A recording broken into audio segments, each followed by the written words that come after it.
Hello. What's going on, MDF?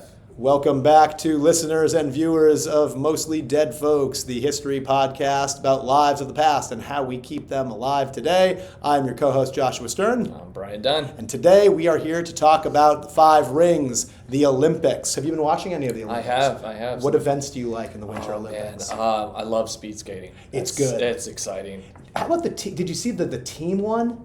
Oh, yeah. That's wild. Yeah. There's just bodies everywhere. There's a lot of tush pushing happening. Yeah, We should be recruiting in Philadelphia, obviously, to find these athletes because we got like 4th place. Right, yeah. So you like the speed skating? Speed skating, hockey, of course, because a lot of Florida Panthers That's right. are on representing Team USA, Team Canada. They're all over the place, actually. Shout out to the U.S. women's hockey team. Got it done. Got Great the job, gold. ladies. Take Great it job. home. Hopefully the men win today. They did. They actually, spoiler alert, they did. They beat Sweden. Nice. They did. All right. In the overtime. So guaranteed a medal. Indeed. Guaranteed Is that right? a medal. Guaranteed Yeah, medal? they're in the gold medal. There you go. I actually, which do you prefer? We're talking about the Olympics. Do you prefer the summer or the Olympic Games? I do the winter? prefer the summer. You prefer summer? Yeah. Why do you like summer more?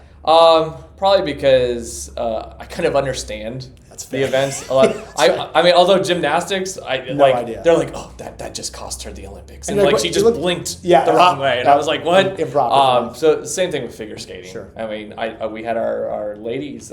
Yes. She won. I had no idea. Last night, Yeah. And so that was great. Lou, yeah, and really was a great role model for young girls across America. Sure. You know, but again, figure skating, they like do their jumps or whatever. I have no clue what's going on. Like, how would I score that? I like the Winter Olympics because I feel like, it's a smaller footprint, right? Mm-hmm. Summer Olympics is a massive production. You got to have the arenas. Yeah. It bankrupts whole countries. In the case of the Greece Olympics in 2004, bankrupted basically the whole of the EU. Well, wasn't Sochi? Wasn't that? That was also like a train wreck. Well, anything involved with Putin is going to naturally be a train wreck of a boondoggle of embezzlement. Yeah, there wasn't even any snow at Sochi. No, there wasn't. Fair enough. They had to ship in snow. Disaster. I mean, you are in Russia and you choose the one place where there's no snow.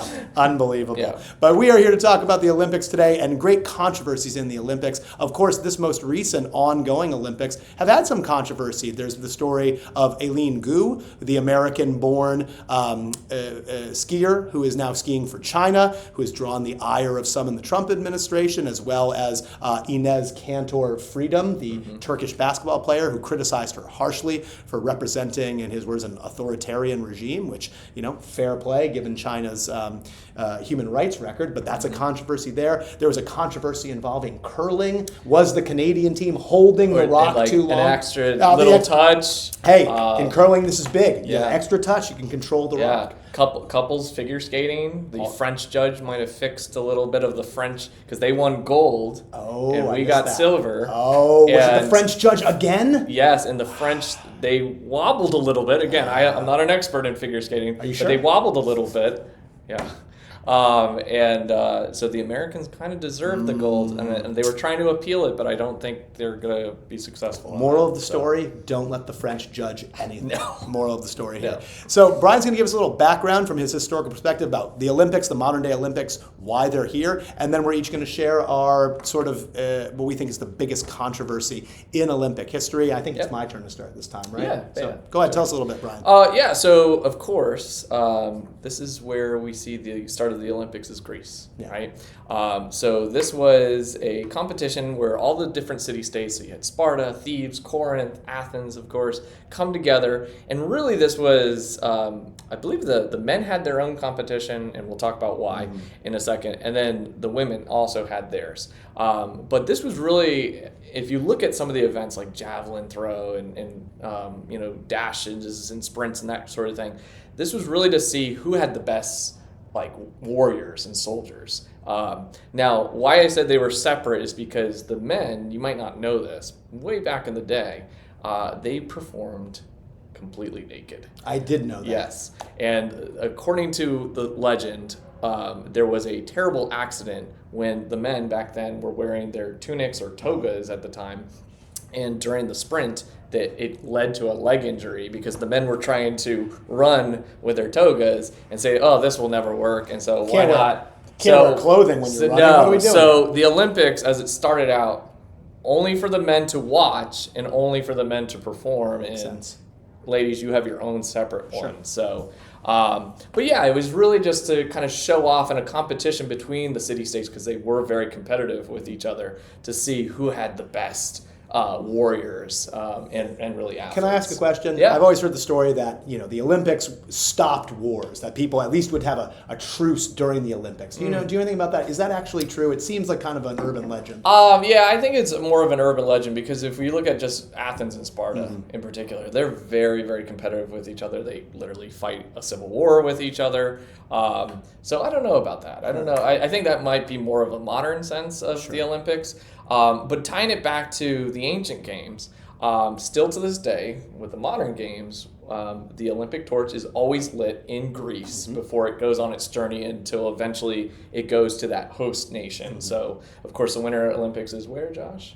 The Winter Olympics? Yes, currently. This year it's in Italy. Yes, there Italy. you go. So that Olympic torch was lit in Greece and made its way all across the globe. And ended up in Italy. So. And that in and of itself, the torch run has its own controversies. In 2008, when Beijing hosted, people attempted to snuff out the flame and attacked the people running with this in London. And so that's a whole other podcast. And I think they have a plan in place if the something flame goes like out. that. I think it is also an eternal flame, so it can be like if there's a torrential rain, it will keep going. Or something like that. That's cheating in my view. Yeah. Come on. So, if it's raining, have some guy run with the umbrella over it. Yeah. Where is your dedication? But even with the torch lighting, we've had some great torch lighting ceremonies. Okay. This is a side note. As you honorable mention, favorite torch lighting. Oh man, I know it was like staged, but there was. Is it the Italian archer?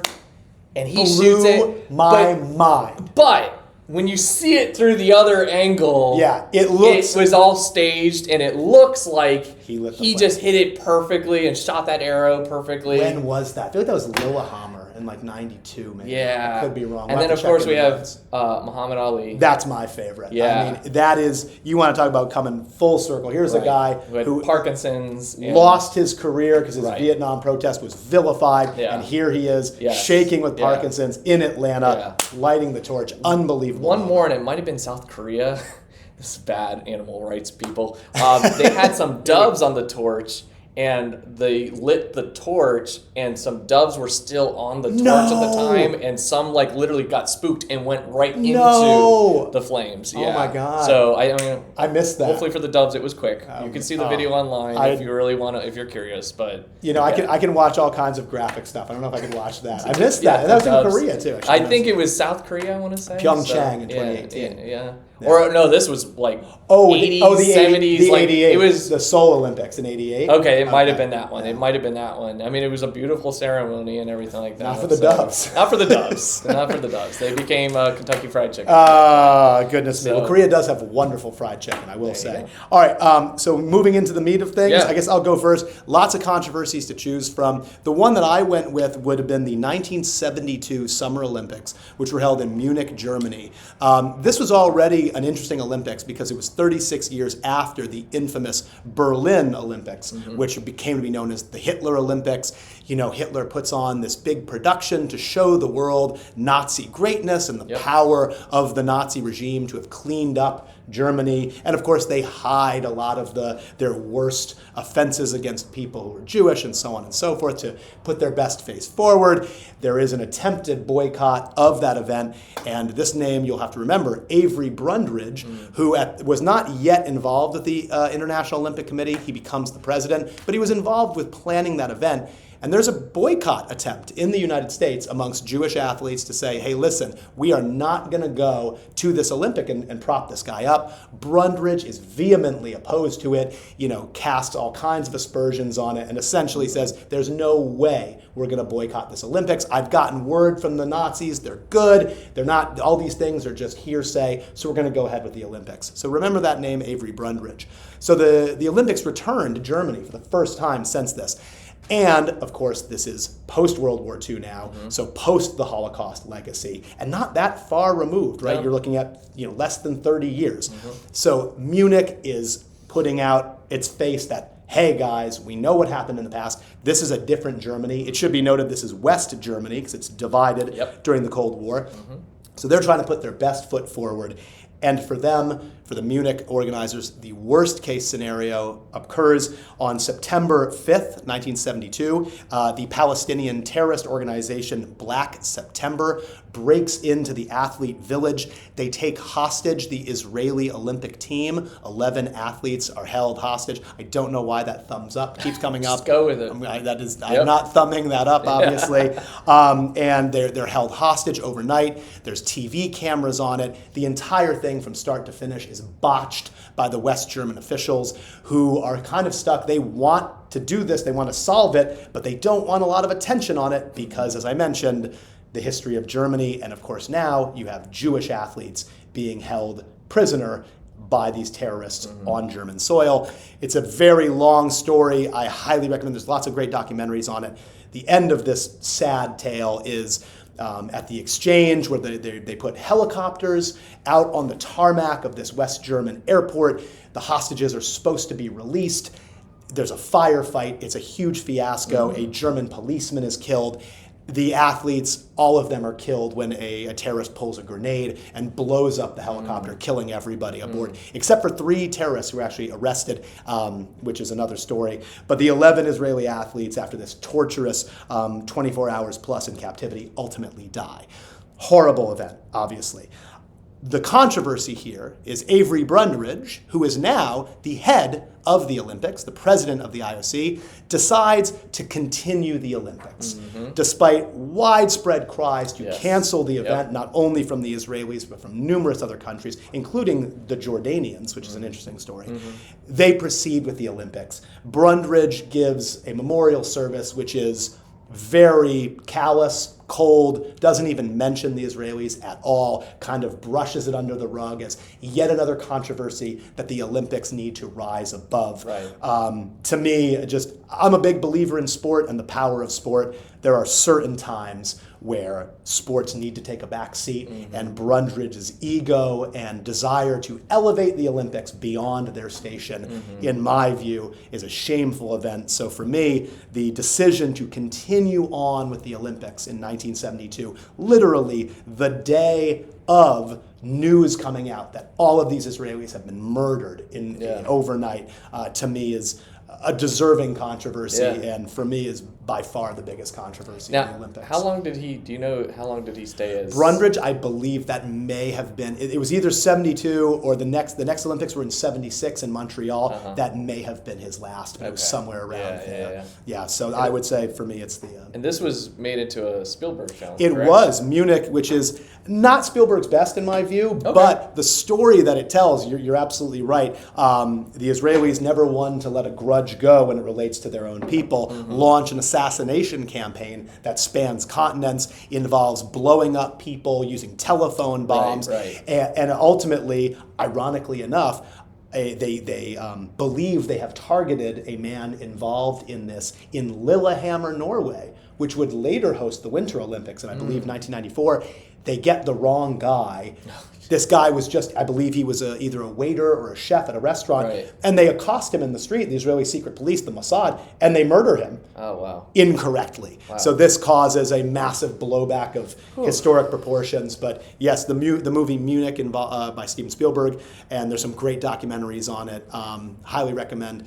But yeah, a really shameful moment for the Olympics and Brundage in particular. So I go 1972, Munich, and the decision to continue. I guess we're going heavy with these controversies. We are. Instead of, like we said earlier, with the scoring or everything like that. Because mine, maybe not as violent, but still a violent episode. So I go 1994.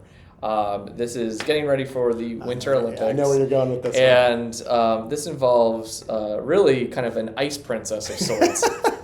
One, Nancy Kerrigan, and her competitor, Tanya Harding. And I was just a little tadpole of a kid at this point. But yet still, this is one of those things that, I don't know if it's at the level of like a 9/11, JFK, where were you? But I just remember this all being on the news, interviews, the investigation after it. So, of course, the episode goes where you have Tanya Harding trying to get a spot on the Olympic team for the Americans. Kerrigan, the better skater. And an episode happens that during, I think it was the World Championships, so not even leading up to the Olympics yet. It's close to the Olympics, but not quite there. Kerrigan was practicing. She goes off down kind of a hall, and a man just comes up to her with pretty much a police baton and whacks her, thinking, I'm going to break her leg, and then she can't be in the Olympics. Right. And in a sense, Harding will be guaranteed a spot. This is the logic. She's hit above the knee, so badly bruised, has to recover, but no severe damage done. She's able to compete, spoiler alert, in the Olympics coming up. So this man is Shane Stant, was the guy that did the attack, but as the investigation turns out... Oh, okay. That's nice to me. I'm sorry, what was his name? Shane Stant. Shane Stant. Okay. That's... But as it turns out, this guy was hired, by Jeff Gillooly. Jeff Gillooly. Gillooly? Jeff Gillooly. Hey, what are you doing? Where is he from? Jersey, New York. All right. So Jeff Gillooly, who is the ex-husband... Did I say it wrong again? Yeah, you got it. Gillooly. Okay. It's just, I'm sorry to interrupt, but this is, I always assumed... I'm Irish. I mean... I always assumed... Unless it's a Flanagan. I always assumed Gillooly had been the one doing the attack because it became a verb. If you were harmed, you Gillooly'd somebody. It became a verb. But no, but this is a good example of how histories can be misconstrued. Because he wasn't the dude who swung the club. She was stanted. Yeah, it doesn't have the same ring though, does it? No. Okay, so Gillooly was the ex-husband of Tanya Harding, and together with apparently Harding's bodyguard, Sean Eckert, they hired Stant to do this. The whole investigation happens, and again, kind of all roads lead to Rome. Yeah. And it pointed, the connections are there. Your bodyguard was involved, your ex-husband was involved. Come on. So anyway, the interesting thing is 1994 Olympics go on. And do you know who won gold that day or that year? It wasn't Kerrigan, right? It wasn't Kerrigan. She gets silver. I'm going to take a guess. Was it Oksana Bayul? You are good, sir. My wife was like, how do you remember these names? Yes. And I think it's because the Olympics as an event were so much bigger, both summer and winter. These were massively hyped events. I think part of it is that everyone watched your stuff on NBC. Right. Now you have to have, whatever it is. What's the Peacock, USA, all these stuff. Whereas we've lost that sort of collective thing. So No, Oksana Bayul, she was great. You. So was Ukrainian. awesome. Ukrainian wins. Kerrigan gets silver. And Tanya Harding, a distant eighth. That's right. She made the team. That's right. And again, the drama. Everybody. I mean, the ratings for NBC must have been so solid. Well, because everybody's like, "What's going to happen? Is there going to be another incident? Are they going to stare each other down on the ice?" Correct me if I'm wrong, though, but Harding wasn't found out until after the Olympics. No. And you're right. You're exactly right. And they allowed her to be in the Olympics, but the American Federation or whatever, the figure skating group, they banned her for life. She can't even be a coach. Still to this day. That's fair. So can't be a skater, can't be a coach. And then that's where she goes off the rails and becomes a boxer at one point. Then she's done the ballroom dancing show, Dancing with the Stars. One of my neighbors again, Dancing with the Stars. She's obsessed with maybe this a show. falling star. Yeah, what kind of star are we? Kind. Yeah, the kind of star that's on Dancing with the Stars. You're gonna get to see Leo DiCaprio. Exactly. So, but I'll end it on this. Kerrigan, she kind of messes things up. So again, everybody's rooting for her and everything like that. But starting with the fact that she wins this medal, she was kind of a little salty. And with Oksana getting the gold. I vaguely remember So this. Oksana apparently, the controversy is they were trying to find, the Olympic Committee was trying to find the Ukrainian anthem. And they're like, okay, so do the medal ceremony. Okay. And so Kerrigan was caught on tape going, come on, what is she? Is she fixing her makeup and just so she can come out here and cry again? But it didn't stop there because Kerrigan, again, kind of salty, didn't go to the closing ceremonies, which was another controversy. Well, you know where she went? Disney. because Disney paid her a chunk load of money. Sure. Hey, sit in a car with Mickey Mouse, which caused another controversy because she was caught on a hot mic again, saying this is so dumb. What am I doing? Even though Disney's paying you millions of dollars to be in this parade, and there's video of this. And then she had to come out and she lost a bunch of endorsements because of this. So anyway. Sad tale. Yes. And I think Oksana Bayul later got a DUI or something. I did. Star-crossed. Oh, who won bronze that year? Does anyone know? I want to say either a Chinese or Japanese skater. Sure. I'm not. The name's kind of escaping me, but. So a lot of controversy. Wow. You like Kerrigan, you had everything, and then you kind of, you've got clearly the good guy and the bad guy, and people are rooting for you, and then you just kind of... Now, again, Kerrigan, a few years back, said, look, Tanya Harding's got her life and her family. I've got my life and my family. Can we just be done with this and move on? It's like 30 years ago now, right? I don't hold a grudge. But apparently back in the Olympics she did. Because I'll bet. one of the things is, you know what Kerrigan did leading up to them practicing at the Olympics? She wore the same outfit she was wearing the day she got hit. Next level. Yes, Joel. and again, I like you're never going to see a video of the attack itself. You'll course. see some security cameras of the assailant leaving. Yeah. But the thing that everybody remembers is her just crying out, why? Which was so I mean, even as a kid, I mean, I was 10, and even as a kid, I was like, why do they keep showing this woman she just got her knee caved in? You would also be crying. And she didn't kind of vilify again, for that. I mean, granted, you're in pain, but also you think your Olympic dream is gone. And so that voice, I can still hear how grainy that in a very a B movie, like it was. You would be like, okay, can't do the Razzie, but still. Or the new microphone we have. Or the new microphone, which is obviously plugged in. You could see, that was a good high quality stuff. Folks. Well, now we've arrived at that point in the show where it's time to ask a question. This one's from the upper school, anonymously. There was no name on it. But Brian, the upper school wants to know. I'm nervous. What is a presidential story that not a lot of people know about? Like, are we looking at it for a bigger story, or I think like a hidden history of a story. I'm going to tell you one of my favorites. Let's hear one of my favorites. So, it's 1865.